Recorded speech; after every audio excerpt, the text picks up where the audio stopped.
A ver, con el mal recuerdo que tengo de la última comparecencia aquí, humildemente pregunto si esperáis algún compañero o compañera al que le vamos a hacer la deferencia de darle una pequeña tregua.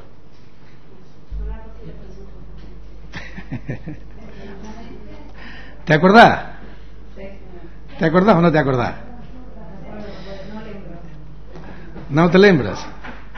É que a memória tem um mecanismo automático de deixar no fundo as lembranças que están muito desagradáveis. É assim.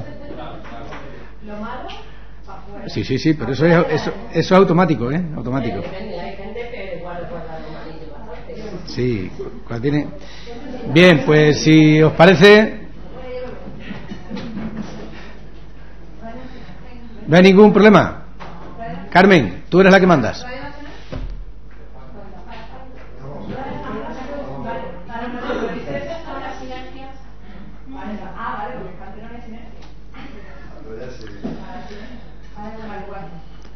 ¿Podemos, entonces? Bien, buenos días a todos y a todas. Muchas gracias por su paciencia. En el próximo pleno se va a aprobar el dictamen de la Comisión de Comercio, de la Comisión de Empleo, sobre el comercio minorista, que se ha hecho un trabajo bastante interesante de consenso, y yo creo que todos los grupos se quedan pelos en la gatera, pero se va a aprobar por unanimidad el dictamen de esa comisión, que trata de recoger medidas de protección, de impulso, de formación, de innovación para el comercio minorista en Extremadura, que es un sector, como ustedes saben, pues en grandes dificultades. Eso, digamos, la parte de consenso, la parte más positiva.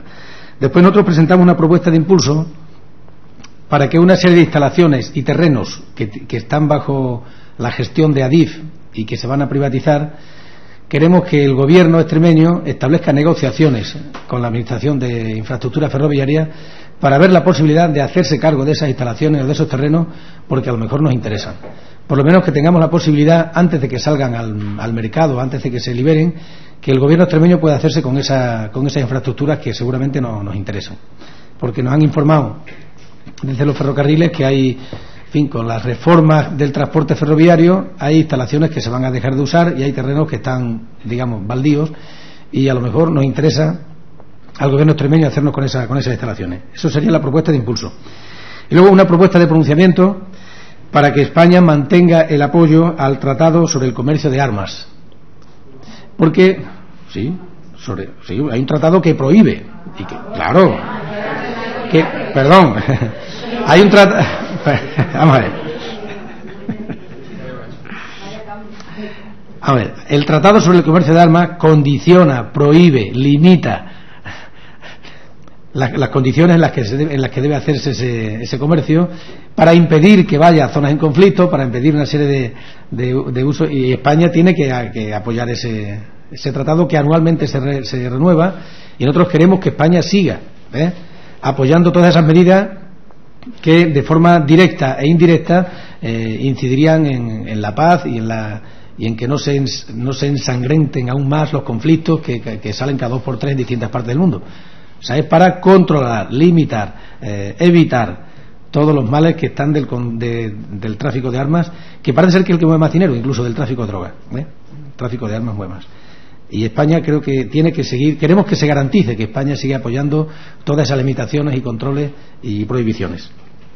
Esa es la propuesta de pronunciamiento. Sabemos que que no es una competencia directa de los gobiernos autónomos, pero queremos que el pueblo extremeño, a través de la Asamblea, exprese su opinión sobre ese particular. Y vamos a preguntar también al gobierno qué medidas tiene previstas para evitar que con los fondos FEADER ocurra lo que ocurrió, que se hace con la anualidad de 2010, que se devolvieron casi 54 millones de euros por no poner la parte correspondiente para la cofinanciación. Y es que eso puede ocurrir otra vez con la anualidad de 2013, y eso es una pena. Eso es o sea, que se devuelva dinero porque no somos capaces de gastarlo, eso tenía que dar vergüenza a todos los políticos extremeños, empezando por Pedro Escobar. Entonces queremos a ver qué medidas se tienen previstas para que eso que ya ocurrió de manera desgraciada no vuelva a ocurrir en la próxima anualidad. Entonces habrá que hacer los esfuerzos correspondientes desde la Administración autonómica y exigir al Gobierno de la Nación que pongan su parte, porque esos fondos FEADER saben ustedes que son cofinanciados en un porcentaje altísimo por la Unión Europea, pero exige que la comunidad autónoma y exige que el Gobierno de la Nación pongan una pequeña parte. Y que entonces no queremos que esos fondos se devuelvan y habrá que hacer los correspondientes esfuerzos para garantizar la cofinanciación. Y también vamos a preguntar sobre algo que nos están llegando rumores, noticias, comentarios, correos anónimos sobre la posible privatización de los, digamos, de la educación de los centros de menores en nuestra comunidad. Si todos son rumores y son falsas noticias, pues encantados de que se confirme así, pero en cualquier caso queremos saber si el gobierno extremeño piensa privatizar los servicios de menores en nuestra comunidad, porque de distintos centros, desde Plasencia, sobre todo desde Plasencia, desde Cáceres, nos llegan noticias, sobre todo los trabajadores que están en determinados sitios, que se temen que pueda haber una privatización o una cesión de servicio. Ese es el contenido del pleno y en las partes en las que Izquierda Unida va a participar. Como siempre, si tengo usted alguna pregunta, con el ruego de que sea fácil, la responderemos. ¿Hay algún otro punto destacado del pleno que no tiene Izquierda Unida?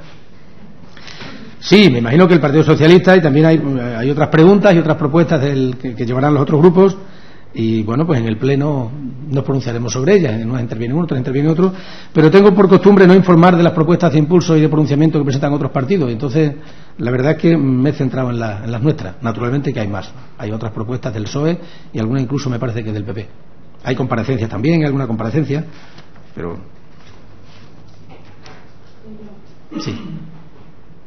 Hoy la vicepresidenta del Gobierno ha dicho que ante las presiones que están llegando desde trabajadores de Caja Rural, sí. Bueno, pues el Gobierno, bueno, y también ante los rumores de absorción, va a poner en marcha todos los mecanismos judiciales que tenga a su disposición. ¿Qué se opina desde Izquierda Unida? Pues esta mañana he escuchado también en una emisora regional las declaraciones de un portavoz de UGT sobre el proceso en el que se encuentra inmersa Caja Rural, que está intentando que Caja Rural del Sur está intentando absorber a Caja Rural de Extremadura, y Caja Rural de Extremadura está intentando no ser absorbida por esa Caja Rural.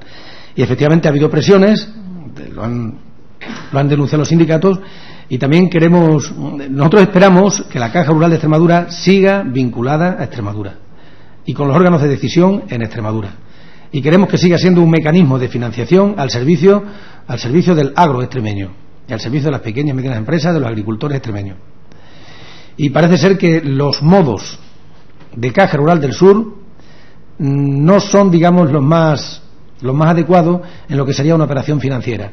Hay rasgos que alguna gente, yo también repito cosas que he escuchado por ahí, rasgos que le dan ciertos matices de mafia. Lo digo sinceramente. Ha habido presiones que tienen rasgos de mafia en la forma en la que se han hecho. Y, desde luego, el próximo presidente de Caja Rural, si se confirma que es Román Prieto, tiene un trabajo interesante que esclarecer, a ver en qué condiciones han quedado los anteriores dirigentes de Caja Rural. Que me parece que no se han ido a la fila del paro. Pero bueno, eso ya nos lo explicarán cuando se sepa. Sí. Según informa un diario regional, un exdirector de CEBAL, en concreto José Luis Muera, tenía un chalet ilegal en un territorio protegido. Y la Junta de Extremadura no hizo ningún expediente regulador. ¿Cómo lo valoran? Pues todo lo que está en el entorno de FEBAL, saben ustedes que hay una buena parte que está sub iudice. Ha habido una comisión de investigación que todavía no ha sacado sus conclusiones. Y desde luego, si eso se confirma, pues eso es simplemente un síntoma más de que FEBAL era un espacio para la gestión personal de una empresa pública y para el beneficio personal de una empresa pública. Creo que se refiere quizá a la zona de Orellana, por ahí.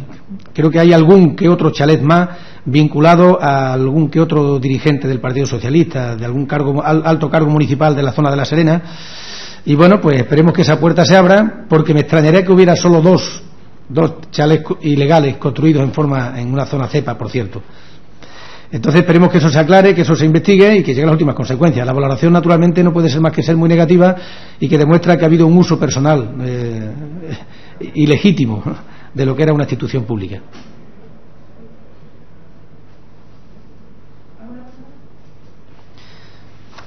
Bien, cuídense, abríguense, que hace mucho frío. Buenos días.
¿Estamos listos?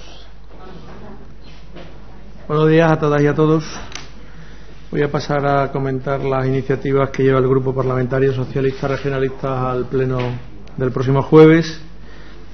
En primer lugar, ya saben ustedes que va a ir la Ley de Gobierno Abierto y Transparencia, una propuesta de ley de los grupos parlamentarios, de los 3 grupos parlamentarios, que dio mucho que hablar en su momento, al principio, y que luego, pues, desgraciadamente ha dormido demasiado tiempo el sueño de los justos, pero que viene al debate de totalidad a este pleno.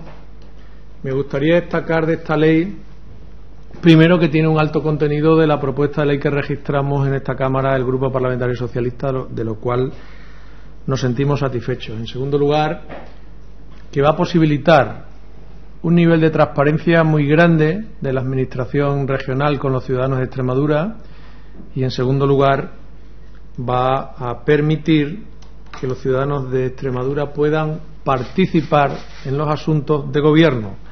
Tengo que decir que me alegro que la mesa no nos haya aplicado a esta propuesta de ley la misma doctrina que nos aplicó a la propuesta de ley de blindaje de la sanidad, porque estamos legislando para que cumpla el gobierno de la Junta de Extremadura, como hacíamos con la propuesta de ley de sanidad, de blindaje de la sanidad pública.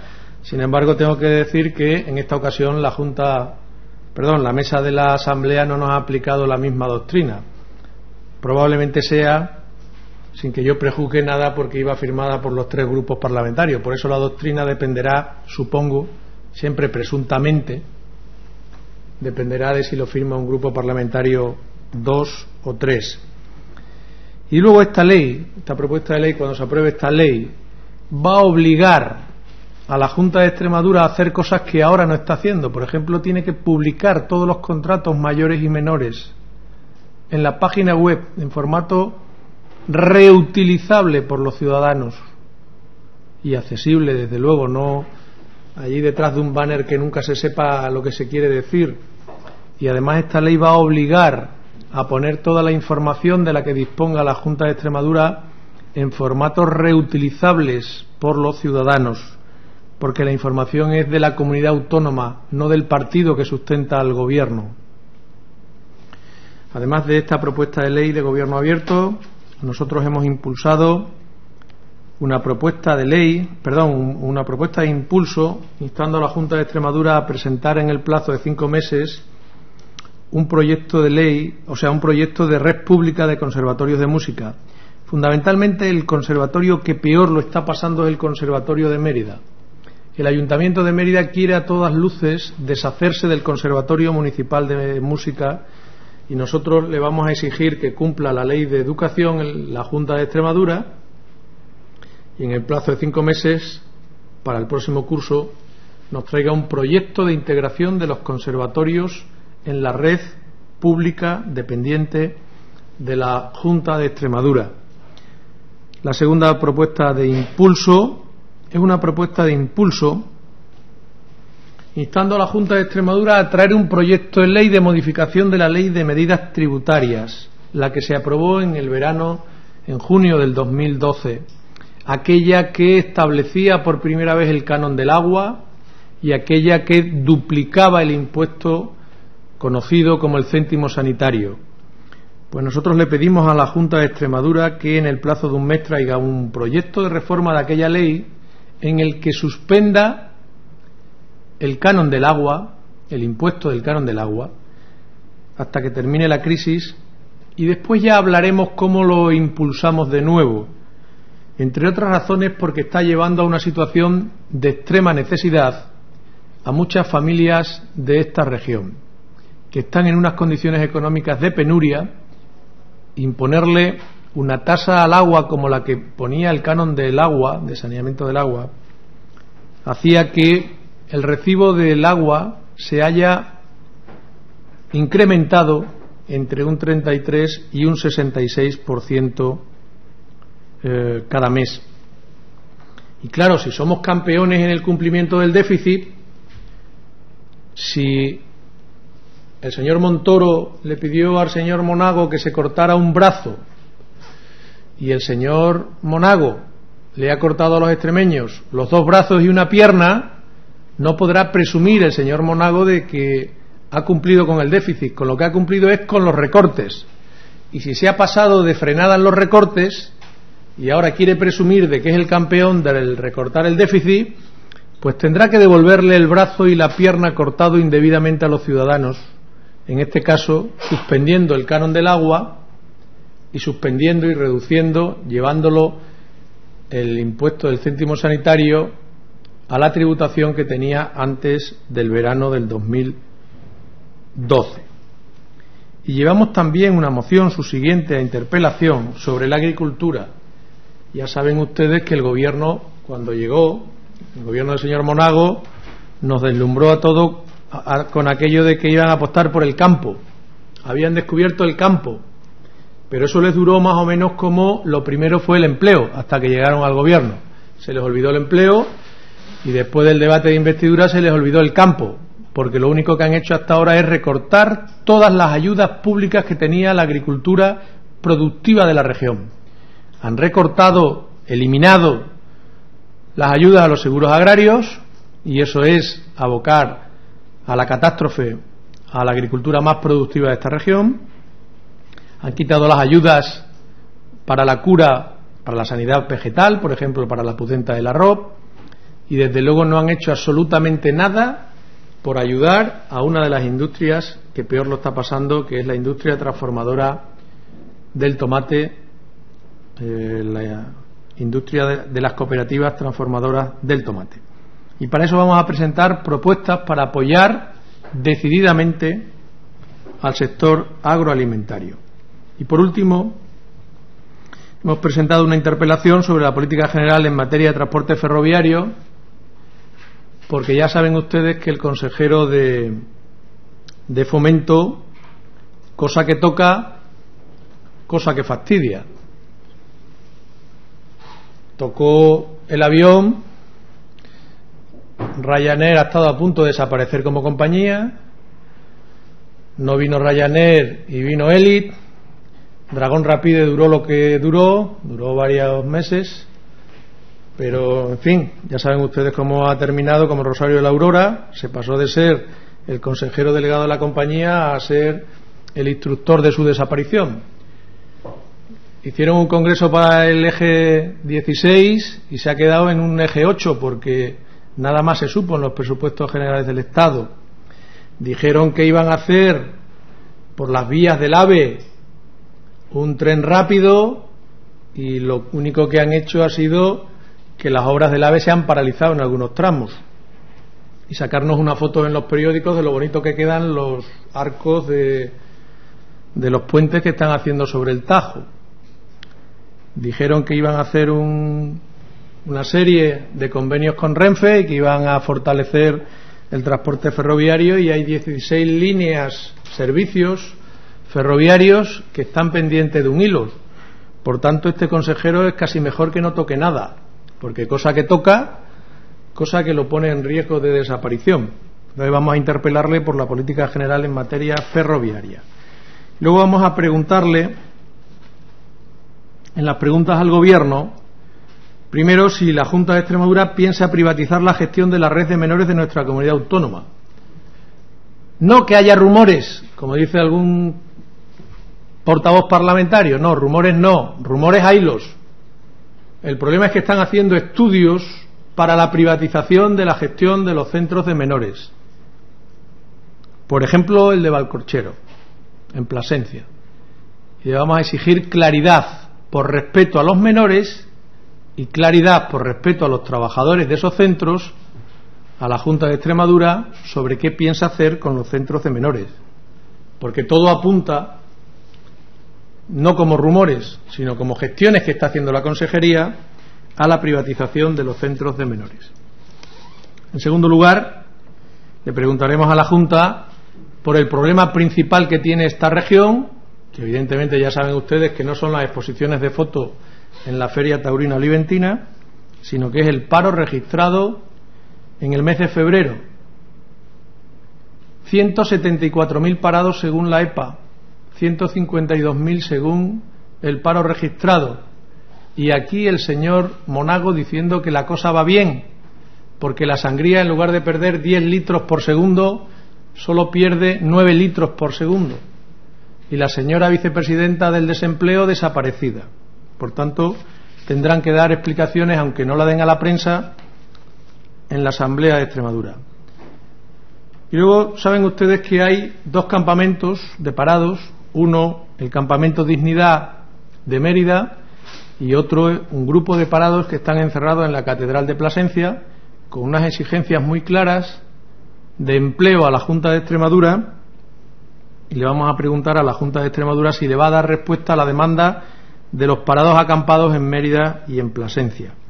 Y por último le vamos a preguntar también sobre empleo, porque es lo que le importa de verdad a los ciudadanos. ¿Cuántos puestos de trabajo prevé la Junta de Extremadura que se crearán con la bioincubadora de la Ciudad de la Salud en la ciudad de Cáceres? Esas serán las preguntas al Gobierno. Y por último, hicimos un recurso de reconsideración sobre la decisión de la Mesa de no calificar y admitir a trámite la propuesta de ley de blindaje de la sanidad pública. La Junta de Portavoces hoy ha sido oída sobre ese recurso. La Mesa está reunida. En función de la decisión que tome la Mesa, el Grupo Parlamentario Socialista Regionalista actuará en consecuencia. Si mantiene la opinión de la semana pasada, ya dijimos y hoy reafirmo, el Grupo Parlamentario Socialista recurrirá en amparo al Tribunal Constitucional. Si nos dan la razón, como por ejemplo con la ley de gobierno abierto, pues estupendo, y la tramitaremos y los ciudadanos de Extremadura se alegrarán. Y si no, pues ya saben ustedes que para eso está el Tribunal Constitucional, para amparar vulneración de derechos fundamentales, y nosotros creemos que si la Mesa no nos califica nuestra iniciativa y nos permite debatir de cómo blindar la sanidad pública en este Parlamento, estará infringiendo los derechos fundamentales que como diputados y como grupo parlamentario tenemos. Nada más, y a sus preguntas como siempre. Hoy la vicepresidenta ha dicho que ante las presiones que se denuncian desde trabajadores de Caja Rural y ante los rumores de absorción por parte de la Caja Rural del Sur, van a poner en marcha todo lo que puedan judicialmente. ¿Qué se opina desde el Grupo Socialista? Pues que el Partido Popular y el gobierno del señor Monago, que estaban por despolitizar las cajas de ahorros, están interviniendo decididamente en una cooperativa de crédito que es una empresa privada pura y dura. Y digo yo que ¿por qué no intervienen en las otras cooperativas y en las otras empresas privadas que también tienen problemas? Y digo yo, y me pregunto, que ¿por qué tiene tanto interés el señor Monago en intervenir en la Caja Rural? Y me pregunto yo, y los de Izquierda Unida también, y respondo, el Grupo Parlamentario Socialista no habla de empresas privadas. Tendrán que ser los cooperativistas de la Caja Rural quienes defiendan y elijan libremente a su presidente. Pero desde luego, presidentes impuestos desde la presidencia del señor Monago es un flaco favor a empresas privadas de esta región. Debería hacérselo mirar la señora teniente, porque le ha entrado una fiebre intervencionista que puede ser que le salgan zarpullidos socialistas, que era de lo que nos acusaban antes, de ser unos intervencionistas. Por tanto, estos liberales que cuando llegan al gobierno quieren intervenir en las empresas privadas deberían hacérselo mirar.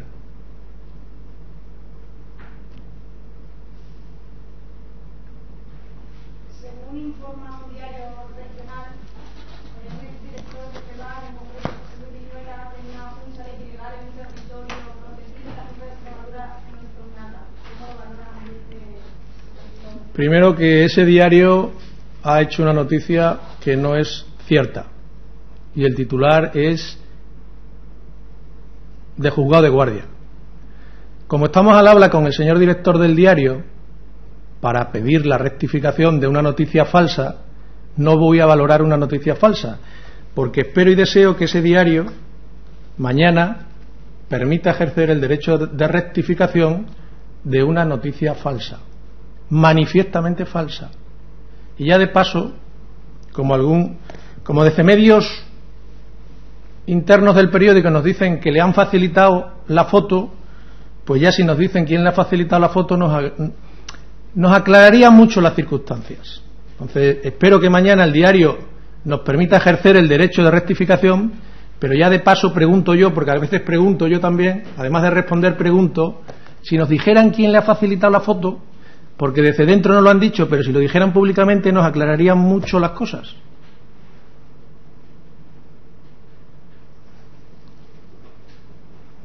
Pregunta por pregunta. Quedamos empate. Muchísimas gracias.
Buenos días a todos.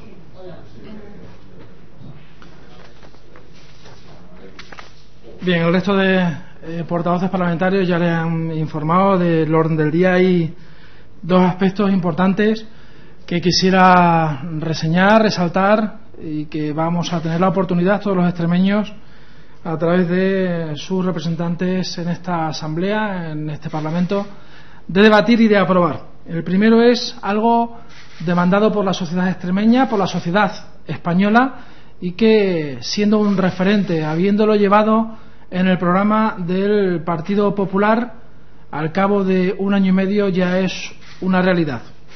Y además es una realidad hecho y consensuado con el resto de grupos políticos, donde se ha visto que efectivamente la capacidad de diálogo puede llegar precisamente a los extremos básicos que la sociedad española y en concreto la sociedad extremeña nos está demandando. Estoy hablando, por supuesto, de la propuesta de ley de gobierno abierto de Extremadura, donde el jueves vamos a tener la oportunidad de ver y de escuchar el debate a la totalidad, donde sin duda la transparencia, esa transparencia que los ciudadanos nos vienen demandando, se va a poner por fin con un sello sinceramente, y lo digo con toda humildad, con todo el esfuerzo y todo el ánimo de los extremeños que aquí representamos al conjunto de la sociedad, en aras única y exclusivamente a continuar en ese trabajo, en esa labor de transmitir al ciudadano lo que ocurre a través de la verdad, y que este Parlamento y la gestión sea absolutamente una urna de cristal donde a nadie le quepa ninguna duda de lo que se hace y cómo se hace. Y de igual forma también importante es el debate sobre el dictamen del plan de estímulo del comercio minorista. Como bien saben, ha sido el Gobierno de Extremadura quien ha querido traer precisamente a través de una ponencia al Parlamento algo que desde el Gobierno de José Antonio Monagua ha entendido también desde el principio que era necesario precisamente para trabajar en ese estímulo necesario ante los retos que el comercio minorista ahora mismo está demandando, y se ha hecho, como digo, a través del consenso de todos los grupos políticos, donde el Gobierno, a través de la ponencia, a través de las personas indicadas que han desarrollado este plan de estímulo, han venido a esta Cámara, han venido a someterse a las preguntas y al debate de los distintos grupos parlamentarios, y se ha conseguido finalmente, como digo, el consenso necesario para que el próximo jueves sea aprobado por unanimidad. Estas son, sin duda, dos circunstancias esenciales que se verán el próximo jueves y que, sin duda, están y son esperadas por parte de la mayoría de todos los extremeños. Como digo, son propuestas que ya recogía en su programa electoral el Partido Popular y que, siendo un partido de gobierno que cumple, ahora con estas dos iniciativas lo constatamos de nuevo. Con respecto al Pleno, nos parece esencial, sobre todo, destacar estas circunstancias, porque no puedo hoy salir de esta sala de prensa sin abordar dos cuestiones que me parecen también esenciales, con independencia de que me someta después a las preguntas que ustedes quieran tener a bien plantearme. La primera es la lamentable noticia a la que hemos tenido ocasión de leer en cuanto a que el expresidente de Extremadura, señor Guillermo Fernández Vara, teniendo conocimiento expreso por parte de la Guardia Civil, concretamente del Seprona, de una acción ilegal, no irregular, ilegal, puesto que estamos hablando de una presunta comisión de un delito contra la ordenación del territorio. Es cierto que el señor Fernández Vara, según, y si nos atenemos a la información que se ha publicado esta mañana y que además parece consolidada con argumentos de peso, es decir, no es una noticia que se pueda lanzar de forma gratuita, sino creo que con una apoyatura lo suficientemente importante como para poderle dar crédito, y digo, lamentablemente, no olvidamos que el señor Fernández Vara no se ha quedado de brazos cruzados. No, el señor Fernández Vara, ante esta denuncia, ante este expediente que le hace Seprona, lo que hace es mirar para otro lado. Es decir, ha venido consintiendo lo mismo que consintió, siendo conocedor, como se ha venido admitiendo, de hechos irregulares e ilegales, tales como fraccionamiento de contratos, tales como circunstancias graves que se han visto y conocido por todos los extremeños en el consorcio FEVAL, en este caso concreto, haciéndonos eco de la información publicada en un diario extremeño, desde luego que nos sonroja el pensar que aquí atrás, hace un año y medio, en Extremadura se hacía antojo de lo que el presidente, en su momento, de la Junta de Extremadura, le parecía conveniente. El trato que le daba a personas de su entorno, el trato que se le daba a personas del entorno socialista, desde luego dista mucho del trato que se le está dispensando, como no puede ser de otra manera, a otros muchos ciudadanos extremeños que están pasando por una situación que no pueden reconfortarla con lo que es la regularización de su situación, porque esta Fiscalía precisamente encima instando los medios necesarios y diligenciando lo preceptivo precisamente para pedir no solo responsabilidades administrativas, sino, como es el caso, responsabilidades penales. Por lo tanto, el doble trato, la doble vara de medir que se ha tenido en esta comunidad autónoma con respecto a la ordenación del territorio y concretamente en cuanto a aquellos aspectos que tengan que ver o se puedan encuadrar dentro de lo que es el delito contra la ordenación del territorio, son dispares. Por eso lamentamos y esperamos que efectivamente eso que por parte del Partido Socialista dicen no ser cierto y pedir que se enseñe la fotografía, lo que pediríamos simple y llanamente es que nieguen la mayor, no a través de la negación en esta sala, sino a través de pruebas lógicamente vivimos en un Estado de Derecho y la presunción de inocencia es algo que está sobre cualquier otra cosa, pero también el derecho de información que nos hacemos eco y que recoge hoy, como digo, el diario Extremadura, concretamente, hace sino a todos los ciudadanos preocuparnos por algo que sin duda es muy grave, y es la ocultación, según, como digo, este diario, que el señor Fernández Vara ha hecho de una ilegalidad, a conciencia de su conocimiento. Por lo tanto, deberá ser el señor Fernández Vara el que manifieste si es cierto o no es cierto lo que hoy se publica precisamente en ese diario. Y otro tema que también quisiera abordar antes de salir de esta rueda de prensa es precisamente la atención a las acampadas que se están llevando a cabo en la ciudad de Plasencia y aquí en Mérida. No es la primera vez que el Grupo Parlamentario Popular manifiesta el respeto absoluto a cualquier tipo de manifestación pública de los ciudadanos siempre que ésta sea pacífica. Lo que sí, desde luego, no entendemos es que ahora se quiera sumar el Partido Socialista a una circunstancia absolutamente anodina, cuando han sido ellos durante 28 años los que en ningún momento han querido ni han pretendido hacer siquiera lo que también el Partido Popular llevaba en su proyecto de gobierno, lo que también el Partido Popular llevaba en su programa electoral, cuál es la creación de renta básica. Y miren ustedes, llega a tal punto el absurdo del planteamiento del Partido Socialista que tienen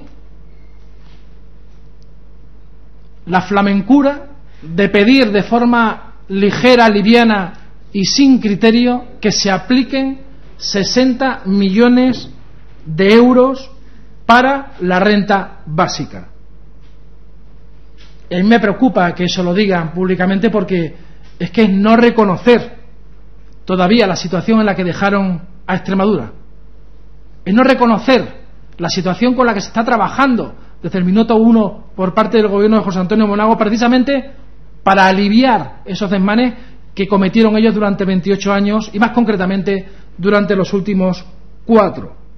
Y porque este año, le digo a los miembros del Grupo Parlamentario Socialista, este año, en este presupuesto, se han tenido que consignar la nada despreciable cifra de 300 millones de euros para afrontar el pago de la deuda que nos dejaron a todos los extremeños, precisamente quien ahora está pidiendo que se insufle una cantidad de 60 millones y precisamente para poder pagar esos 300 millones a los autónomos, a las pequeñas y medianas empresas, a todos esos trabajadores que por cuenta propia trabajaron y quedaron sin cobrar precisamente por el desmán y por la falta de gestión y de control del gobierno del señor Fernández Vara. Por lo tanto, no entendemos cómo se puede decir de forma ligera que se apliquen esos 60 millones cuando con esos 300 de los que estoy hablando y que se ha forzado para que se tenga que incluir en esos presupuestos para el año 2013,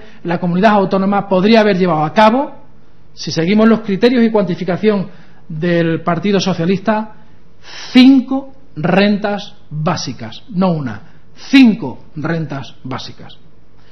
Pero hay algo que desde luego, y les ruego nuevamente al Partido Socialista, hagan un esfuerzo, reconozcan la situación, no pidan cosas por encima de las posibilidades que tiene actualmente la comunidad autónoma. Y si ese anuncio que han hecho de acudir a las acampadas, si ese anuncio que han hecho de solidarizarse personalmente acudiendo a Plasencia y a las puertas del césped aquí en Mérida, se lo digo, ojalá sea para que, asumiendo eso que acabo de decir, se limiten simple y llanamente a decir públicamente perdón, porque por su culpa, por su negligencia, por su ineficacia, ahora está ocurriendo lo que está ocurriendo. Y el gobierno de José Antonio Monago lo que está haciendo es lo contrario. Y llegará el momento en que tengan que ser precisamente los propios extremeños, que desgraciadamente se ven en la necesidad de públicamente acampar tanto en Plasencia como en Mérida, reconocer que el trabajo que se les dijo que se iba a hacer era cierto y además dio resultado positivo. Me pongo a su disposición por si alguna pregunta quieren hacer con respecto a cualquier asunto. Sí, Miguel, sobre el anuncio que ha hecho hoy la vicepresidenta de que se van a poner en marcha todas las medidas judiciales ante los rumores que vienen de presiones en Caja Rural de Extremadura. Bueno, hay algo que, en primer lugar, que yo tenga que escuchar públicamente, que es que se dice que desde el gobierno de Extremadura se está poniendo a alguien en concreto cuando en entidades muy relevantes extremeñas lo que se ha hecho, lo que se hizo fue poner a amigos personales del señor Fernández Vara. Sinceramente, en fin, me cuesta incluso entrar a debatirlo. Desde un primer momento me consta que tanto el gobierno de Extremadura, el gobierno de José Antonio Monago, como este grupo parlamentario popular, nos hemos plegado a lo que eran las necesidades de los trabajadores y de los intereses de los extremeños con respecto a la Caja Rural de Extremadura. Estuvimos, estamos y estaremos siempre a su lado, defendiendo los intereses de una caja que nosotros entendemos referente en Extremadura y que por lo tanto queremos que siga teniendo su capacidad de decisión en Extremadura, sus cargos en Extremadura y por lo tanto sus representantes que sean diligentes, que sean con responsabilidad y capacidad de trabajo, con capacidad de diálogo y sobre todo que tengan la idea clara de que la Caja Rural de Extremadura es una caja de todos los extremeños y que también tiene que ser para todos los extremeños.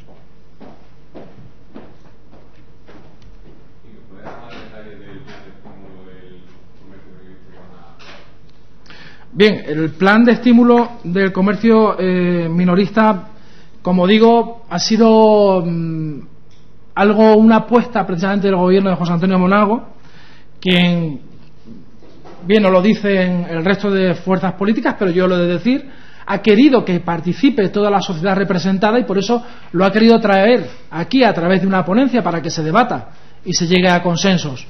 Nos parece muy importante porque esas medidas, desde luego, se ha conseguido el escuchar a lo largo de esa ponencia, escuchar la necesidad y por lo tanto dar cabida a todas las reivindicaciones que desde el sector minorista se han venido poniendo encima de la mesa. Y si me permite le diré, mañana quisiera aventurarme a decirles que habrá una rueda de prensa conjunta, algo que los extremeños agradecerán, conjunta de los tres grupos parlamentarios para avanzar las medidas que el próximo jueves van a ser aprobadas por la unanimidad de todos los miembros de esta Cámara. Por eso, si me permiten, será mañana cuando los tres portavoces, los tres grupos parlamentarios, los que se lo hagan llegar a la comunidad extremeña.